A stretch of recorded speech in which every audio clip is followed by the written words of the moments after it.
Assalamualaikum warahmatullahi wabarakatuh. Selamat malam semuanya. Saya Muhammad Zikri Fajri. Kali ini sebagai host dalam podcast dalam pembahasan ekspedisi menuju Gunung Kerinci bersama Koko. Boleh untuk narasumber kali ini kita perkenalkan diri terlebih dahulu. Perkenalkan, saya Tri Ahmad Juliko, biasa dipanggil Koko di SMA 1 Kepayang ya teman-teman. Saya anak berusia 17 tahun yang sedang menginjak di bangku 12 di SMA 1 Kepayang. Hobi saya itu mendaki teman-teman. Salah satunya Gunung Kerinci yang pada 2 bulan yang lalu saya baru saja mendakinya. Baik, sebelum kita mengenal lebih jauh Koko ini, mari simak terlebih dahulu profilnya.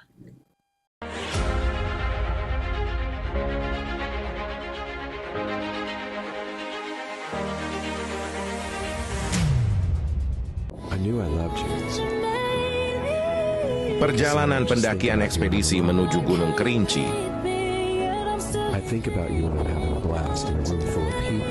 Kali ini narasumber kita adalah seorang pendaki muda yang tangguh bernama Tri Ahmad, atau yang bisa dipanggil Koko. Bersama dia, kita akan membahas tuntas perjalanan pendakian ekspedisi Gunung Kerinci.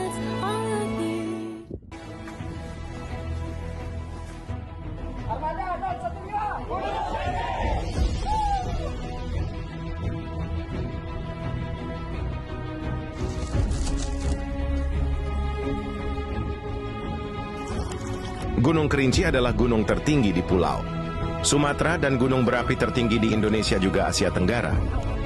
Gunung Kerinci terletak di perbatasan Kabupaten Kerinci, Jambi dan Kabupaten Solok Selatan, Sumatera Barat. Di pegunungan Bukit Barisan dengan ketinggian 3.085 mdp, Koko dengan teman pendaki lainnya telah melampaui puncak Kerinci dengan sehat dan selamat.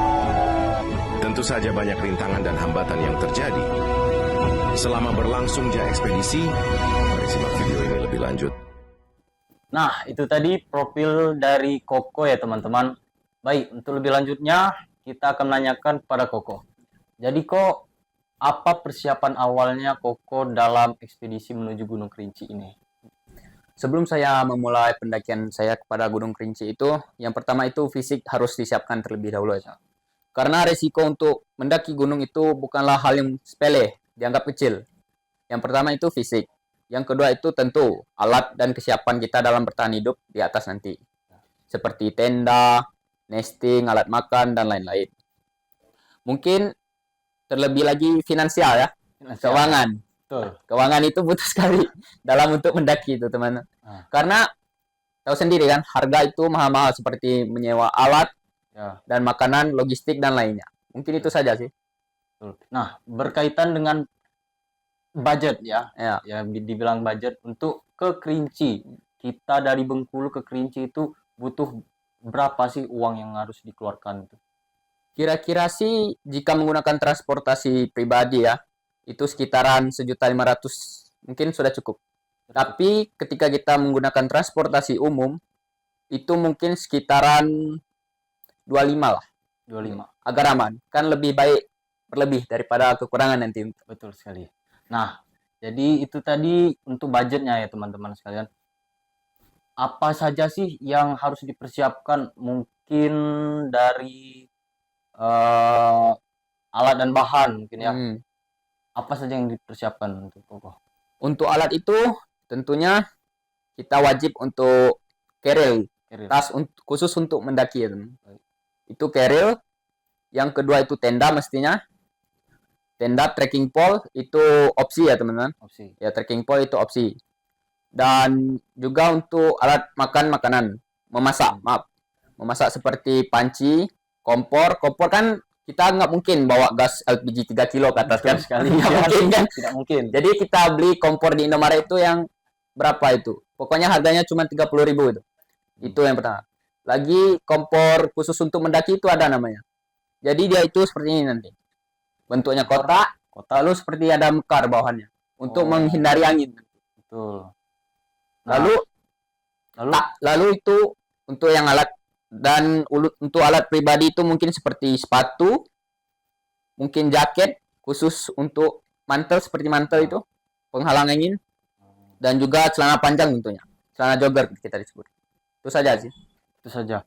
Dan berapa lama sih pendakian ke menuju Kerinci itu? Dari Kepahyangnya apa langsung sudah berada di lokasinya? Nah, dari Kepahyang menuju ke titik awal. Oh. Dari Kepahyang itu kita siapnya untuk packingnya itu 3 hari sebelum berangkat itu sekitaran tanggal 22 ya. 22. Sekitaran tanggal 22 itu kami menyiapkan alat dan bahan, logistik dan sebagainya. Dan pada saat hari min satunya itu kami awalnya ingin menyewa angkot itu sebenarnya. Angkot menuju ke Kerinci. Kerinci. Ya, ke kabupaten yang Ya. Kerinci itu. Nah, di situ kami tidak menemukan satu angkot pun, tapi ujung-ujungnya untuk teman saya yang namanya boleh disebutkan? Boleh disebutkan teman-teman. Namanya Ripki itu menemukan tiket bus yang masih kosong untuk arah Jambi. Jadi di situ kami memesan tiket Jambi. Setelah itu pada hari saat berangkat itu kami mungkin sesudah zuhur lah berangkat. Sesudah zuhur itu sampainya malam. Itu di Bangko kami turunnya. Di Bangko. Ya. Di Bangko itu kami ketemu bapak-bapak yang sangat baik tentunya. Itu memberi saya sedikit kesan lah. Kesan. Karena dia itu baik sekali. Ketika kami turun dari bus, dia menawarkan kami makan, duduk, istirahat terlebih dahulu. Dan dia yang mencarikan kami travel untuk ke Kerincinya itu. Oh, begitu. Karena kami nyampe itu jam 12 soalnya. Jam 12 otomatis tidak ada lagi kan transportasi. Jam 12 malam. Ya. Dia langsung menelpon travel kenalannya dan menjemput kami. Pada saat itu kami nyampe ke Bangko itu jam 3, dari jam 1 kami berangkat. Dari jam 1 pagi sampai jam 3 pagi. Ya, dari Bangko ke Kerincinya itu. Dan kami istirahat sebentar, lalu berangkat ke base camp Kerinci itu, dan langsung memulai pendakian jam 7:30. Bayangkan tuh, capeknya gimana. Dari awal sudah capek ya. Dari awal sudah capek. Nggak kebayang gitu gimana. Tidak terbayang ya. Nah, tadi disebut ada temannya Rifki. Jadi Koko ini dari siapa saja temannya untuk mendaki ke Gunung Kerinci ini? Untuk dari SMA 1 Kepahyang itu kami sendiri ada 6 orang. Yang pertama saya, Rifki, yang seperti disebutkan tadi. Lalu ada Sarul, itu IPA 4. Lalu ada Deko, Rahmat, serta ada Dafa Aditya. Lalu ketiga teman saya itu, 2-nya itu ada yang sudah tidak sekolah dan sudah lulus. Satunya lagi itu berada di pesantren di Bengkulu ya, namanya Kenzo. Yang 2 tadi itu namanya Gusti dan Zandi. Iya. Baik. Untuk perjalanan menuju ke Gunung Kerinci itu berapa lama dan apa saja yang disiapkan itu? Dari Kepahyang ya? Dari Kepahyang. Oh ya. Untuk yang perlu dipersiapkan itu terutama fisik ya. Fisik. Alatnya itu ada seperti backpack atau dikenal sebagai keril. Ya, keril. Lalu ada jaket cord mungkin yang mau pakai style mungkin kan. Style yang seperti di TikTok. Iya, yang JJJJ itu kan. Ya. Ada seperti jaket parasut lah disebutkan untuk menghindari kedinginan. Untuk celana itu bebas kalau menurut saya sih, kalau menurut saya pribadi. Mungkin yang lain saya nggak tahu. Asalkan pakai celana ya. Pakai celana. Lalu untuk alat yang lainnya seperti trekking pole, kacamata, mindset itu opsi bagi bagi yang mau memakai silahkan memakai. Bagi yang tidak sudah tidak apa. Lalu untuk yang lainnya seperti logistik ya. Kami itu menyiapkan seperti logistik mie instan. Hampir merek Mie instan ya, mie instan. Mie instan itu sekitaran satu pak kan. Satu dus besar Ya, satu kardus. Ya, satu kardus besar itu. Lalu hampir tadi. Hampir. Jangan sebut merek ya. Jangan sebut merek itu, Lalu ada seperti untuk minuman segar itu seperti jas jus. Oke. Dan untuk kopi kami menggunakan kopi sengkuang. Kopi sengkuang Ya. itu khas dari Kepahyang Ya, itu bagi yang mau beli langsung saja. Ya. Itu kopi sengkuang itu 3 bungkus itu. 3 bungkus Ya. besar tuh ya. Besar itu. Dan harganya cuma 40.000 lagi. Cuma 40.000. Ya, cuma 40. Mungkin nugget Nugget. Ya, nugget. Itu 3 bungkus, lalu saus dan kecap sekitaran 3 botol. Dan kami menyiapkan botol minum tentunya untuk persiapan di atas nanti. Mungkin itu saja sih. Itu saja Ya. ya. Nah, perjalanan dari awal base camp Gunung Kerinci sampai ke atas itu butuh berapa lama sih? Harusnya itu bagi pendaki normal ya, yang biasanya itu cuma membutuhkan 1 hari. Itu kan 1 hari Ya. saja ya. Betul. Kami waktu itu ada kendala atau musibah ya, karena salah satu teman saya itu yang namanya Zandi itu hampir mengalami hipotermia. Hipotermia. Iya. Nah, hipotermia itu apa tuh? Bagi teman-teman yang awam belum tahu hipotermia, ini dijelaskan oleh narasumber kita. Hipotermia itu ketika sebuah kondisi tubuh manusia itu teman-teman sudah tidak lagi kuat untuk menahan dingin, dan itu menyebabkan sel-sel darah maupun yang lainnya itu membeku, lalu menyebabkan kematian, teman-teman. Nah, lanjut tadi. Itu teman saya itu mungkin sudah mengalami hipo di tahap 1 atau 2 tadi. Tahap 1 dan 2. Iya. Lalu setelah itu kami berhenti di shelter 1. Itu menegakkan tenda lalu ngecamp di situ selama 1 hari. 1 hari ya. Dan kami melanjutkan perjalanan kami sekitaran besoknya di sekitaran jam setengah 9 ya. Oke. Di sekitaran jam setengah 9 lalu mendaki lagi dan mengambil air di shelter 2 bayangan. Shelter 2. 2 bayangan ya. Oke. Setelah mengambil air di situ, mungkin kami kan menunggu cukup lama teman-teman ngambil. Lalu dia ingin istirahat sebentar. Kami melanjutkan itu sekitaran jam 5 atau 6. Jam 5 atau 6. Dan sampai ke shelter 3 itu sekitaran jam-jam setengah 8. Cukup lama ya. Ya, cukup lama. Oke. Nah, terkait dengan trek-trek yang didaki oleh Koko di Gunung Ya. Kerinci, itu bagaimana kondisi treknya itu? Itu gila sih. Gila ya. Bagi orang-orang yang ngepost video di TikTok bilangnya landai lah. Landai. Di Reels IG itu suka banget itu. Itu hoax ya. Ya, itu hoax banget. Itu Kerinci gila sih. Panjang plus gila treknya. Gak Gila. bisa jelasin. Tidak bisa dijelaskan. Ya. Memanjat sepertinya ya. Ya, Bukan mendaki. bukan mendaki, betul banget. Memanjat. Memanjat, bukan mendaki. Baik. Nah, di kalian itu di atas Gunung Kerinci itu ngecampnya itu di mana sih? Kami itu ngecampnya itu di shelter 3 ya teman-teman. Di shelter 3 itu di bagian agak kiri. Ya, dia bagian agak kiri, setelah itu agak menanjak. Menanjak. Ya, waktu itu ini sih, kami itu sebenarnya sudah kehabisan tempat untuk ngecamp di atas. Sudah kehabisan tempat. Ya, Kenapa itu? dikarenakan kami mendaki itu di awal tahun, bukan awal tahun sih, malahan tahun baru gitu kan. Tahun baru. Tahun baru kita bilang. Pada saat tahun baru itu otomatis orang-orang mungkin yang liburan, nggak punya kegiatan mungkin kan, naik ke Gunung Kerinci itu rame. Rame ya. Dan kami juga kan karena 2 hari itu melakukan pendakian itu selama 2 hari, ya gitu sih, nggak ada tempat. Gak ada tempat. Baik. Silakan untuk narasumber kita minum terlebih dahulu ya, teman-teman. Ini aku ada, ini coba. Murni dari pegunungan. Ya, murni dari pegunungan. Baik. Ini masuk, gak apa-apa. Gak apa-apa. Gak apa-apa. Ya, lanjut. Nah, dari tempat kalian camp sampai menuju puncak atap Sumatera Gunung Kerinci itu, berapa lama kalian naik ke atas itu? Itu kami itu lucu banget sih soalnya. Kami tuh Ada cerita unik. ada cerita uniknya itu. Baik. Kami mulainya itu kan subuh kan. Subuh berangkat. Oh, subuh-subuh. Iya, untuk mengejar sunrise. Niatnya sunrise. Oke, niatnya sunrise di atas ya. Ya. Saya bangun, mungkin bukan saya sih, yang bangun pertama itu rombongan Deko kayak. Deko Iya, ya. iya. Oke. Lalu mereka lanjut tidur ternyata. Lanjut tidur. Kesiangan. Saya yang bangun pertama. Di jam-jam setengah 6 itu saya bangun. Ya. Otomatis saya bangunkan teman saya di samping saya.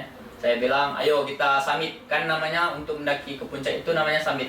Perjalanan menuju puncak itu dinamakan Summit. summit. Oke. Oke. Saya bilang, ayo summit. Bangun. Lalu 1, 2 bangun semua. Nah, pada saat berangkat itu orang itu gila sih panjangnya. Kayak pawai, bro. Pawai. Iya, kayak pawai. Menuju puncak tuh. Menuju puncak. Kayak pawai itu, raminya, wes. Masya Allah raminya. Masya Allah, ramai sekali ya. Senter HP di mana-mana itu. Center HP. Ya. Oke. Pada saat summit itu kami di tengah jalan sampai ke sebelum Tugu Yuda itu di situ kocaknya. Kami terkena badai itu. Terkena badai itu. Pada saat terkena badai itu semua teman saya gini ya. Merunduk ya. Merunduk. Saya pun kedinginan, Pak. Sumpah itu gila banget sih. Ah, kalau boleh tahu suhu di atas puncak atau Sumatera Gunung Kerinci itu berapa sih? Kalau pada saat kami waktu itu di tempat kami istirahat sebelum Tugu Yuda itu ya itu mencapai 0 derajat. 0 derajat. Porternya sendiri mengatakan. Pada saat ke atas itu sekitaran -2 atau -4. Minus derajat. Ya. Waduh. Bayangkan aja di tempat kami istirahat itu rambut membeku, beneran membeku itu. Celana ini sudah putih-putih kayak es, kayak salju lah. Kayak salju. Salju di atas ya. Ya salju di Indonesia. Di Indonesia. Di situ sampai di puncak itu -4 kan. Bahkan Basarnas sendiri nggak salah nurunin orang waktu itu. Menurunkan orang Dari puncak.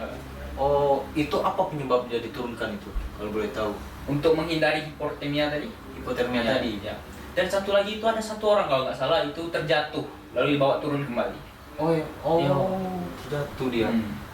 Pada saat sebelum Tugu Yuda, kami menunggu badai selesai.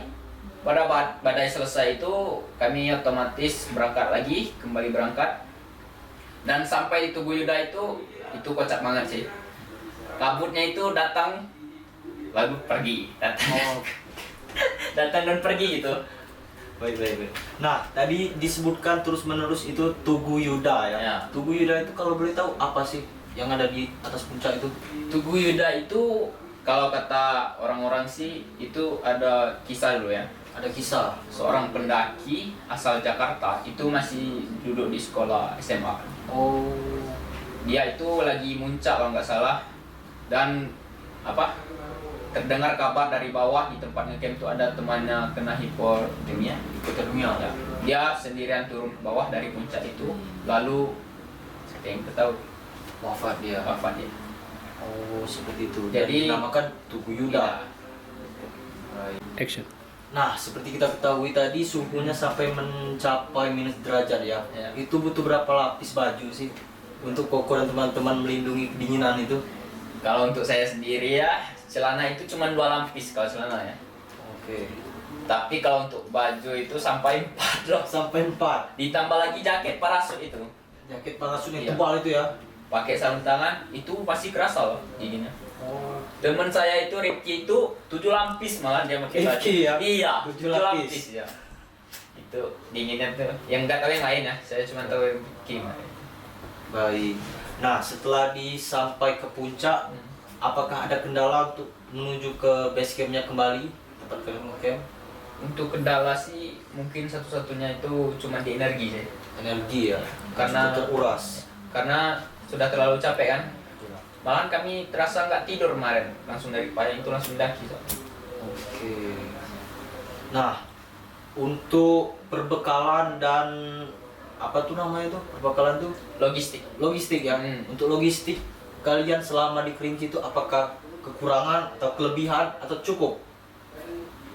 Kalau pada awalnya kelebihan sih. Kelebihan ya? Ya kelebihan.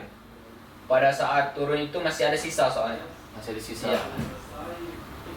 Sekitaran berapa itu ya? Masih ada mie yang tersisa. Mie yang 1 kardus tadi tuh masih tersisa. Masih tersisa. Lalu ada roti-rotian dan beberapa saset jas jus. Oke.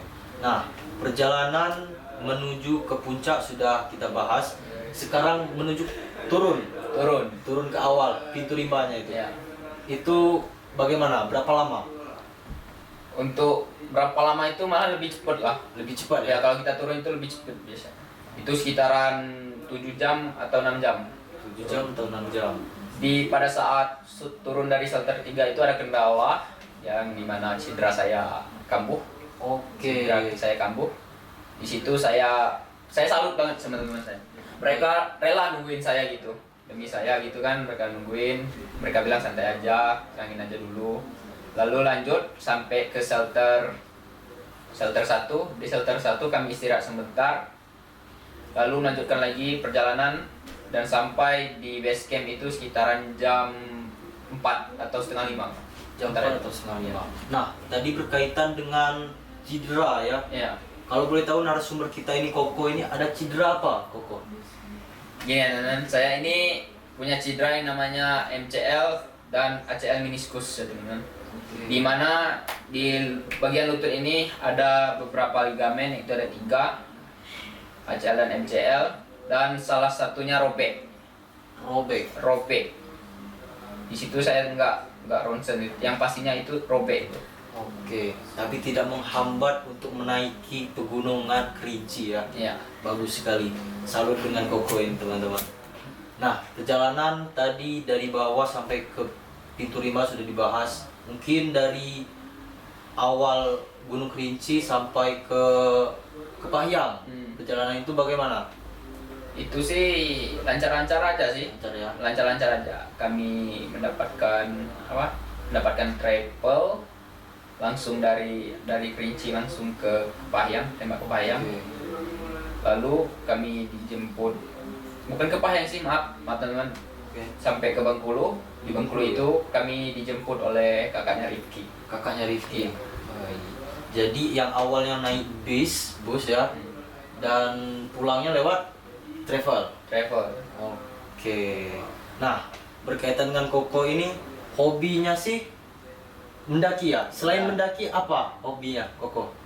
Hobi saya sih selain mendaki itu teman-teman ada beberapa ya, seperti bermain futsal, lalu desain grafis, lalu coba-coba untuk seperti affiliate marketing, dan saya juga sedang mencoba untuk bisnis kecil-kecilan ya di usia saya sekarang. Baik. Nah, tadi ada hobinya futsal nih teman-teman. Nih kita dengar-dengar narasumber kita kali ini futsalnya itu bagus ya. Dalam liganya itu menang. Boleh diceritakan itu? Dari mana nih mau ceritain? Mungkin dari klubnya. Dari klub ya, Ya, Koko ini klubnya mana sih? DFC. DFC. Ya. Bagi Oke. teman-teman yang pengen gabung, boleh. Ada 8 ini. Ya, Oke. 8 futsal klub. Saya awalnya memulai perjalanan saya di futsal itu pada saat masuk kelas 1 SMA. Masuk kelas 1 SMA. Di situ saya diajak teman saya yang namanya Azan untuk latihan futsal. Dulu badan saya kan Ya. tergolong obesitas lah. Tergolong obesitas ya. Dan teman saya itu bilang, ayo kurusin badan gitu, kurusin Oke. badan, ikut saya futsal. Nah, di situ saya ikut futsal, latihan kecil-kecilan terlebih dahulu. Di situ saya menginjak kelas 1 itu ada turnamen waktu itu.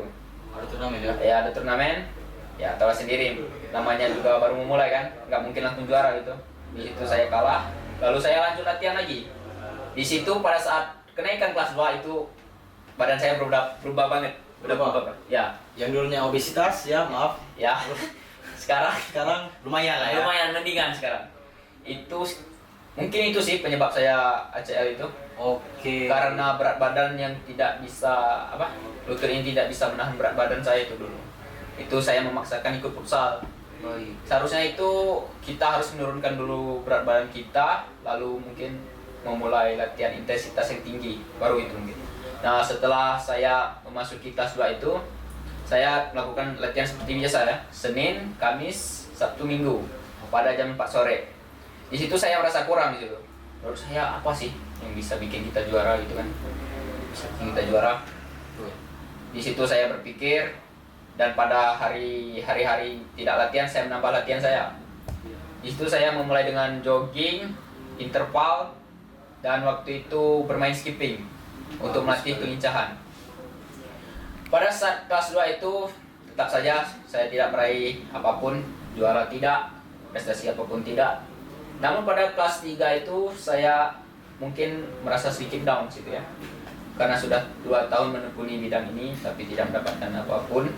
Di situ saya merasa down. Tapi ketika saya melihat semangat teman-teman saya di sini, saya merasa mungkin saya harus jalani lagi. Di situ saya latihan lagi. Waktu itu pada sekitaran bulan 7 kalau nggak salah, 2023 atau 2024 itu ada seleksi Popda. Seleksi Popda. Jadi Koko ngikuti itu ya? Ya. Pada saat seleksi Popda itu, ya, cedera saya kambuh. Cederanya kambuh. Oh, mungkin teman-teman bingung, Koko ini dapat cederanya di mana ya? Saya dapat cederanya itu pada saat kelas 2 kenaikan kelas 3. Itu dia teman-teman. Saya itu mendapat cedera itu ketika melakukan latihan pada jam 4 sore. Itu game posisinya. Ya itu game posisinya. Game. Bagi teman-teman, jaga kesehatannya yang pengen ikut futsal ya teman-teman. Jaga kesehatannya karena itu sangat bahaya banget. Itu paling ditakutin sih, cedera itu. Oke. Lanjut pada Popda tadi. Popda tadi ya. Ya, lanjut pada Popda tadi. Saya di situ gugur karena cedera saya kambuh. Dan saya jujur saja saya biasa saja sih sebenarnya. Karena saya sudah tidak terlalu berekspektasi untuk mendapatkan itu. Lalu saya mencoba menyembuhkan cedera saya dulu dengan memulai gym waktu itu. Gym ya. Ya, memulai gym. Di situ saya menyembuhkan cedera saya itu sekitaran 1,5 tahun, 1,5 tahun. Cukup lama ya teman-teman. Ya. Lalu lanjut ada turnamen yang bernama Kadafi. Di situ teman saya udah balik dari Popda dan saya mengikuti. Dan di situ akhirnya saya mendapatkan hasil yang selama ini saya tekuni, yaitu mendapatkan walaupun runner up ya. Ya, Runner up di Kota Curug. Dan sayangnya di final saya tidak bermain. kalau boleh tahu kenapa tidak bisa main itu? Cedera saya kambuh lagi. Itu beda lagi bagian kakinya. Beda lagi. Terkena di bagian sebelah kanan. Oke, sebelumnya sebelah kiri itu. Ya, dan sebelumnya sebelah kiri itu. Itu karena kalau nggak salah, itu karena keseimbangan ototnya tidak selaras itu kalau nggak salah. Oke, jadi selain dari ACL ya, mungkin cedera-cedera yang telah dialami oleh Koko ini tidak menghambat dalam proses hobinya, menekuni hobinya dalam pendakian dan juga bermain futsal ya. Baik teman-teman. Nah, kalau boleh memberi pesan-pesan untuk teman-teman sekalian yang hobinya mendaki ataupun bermain futsal yang terhalang mungkin ya. Ya. Boleh Koko beri pesan-pesan. Untuk dalam melakukan pendakian ya teman-teman, kalian itu harus melakukan persiapan yang sangat matang. Karena dengan persiapan yang segitu-segitu saja, itu bahaya banget resikonya. Karena nyawa teman-teman.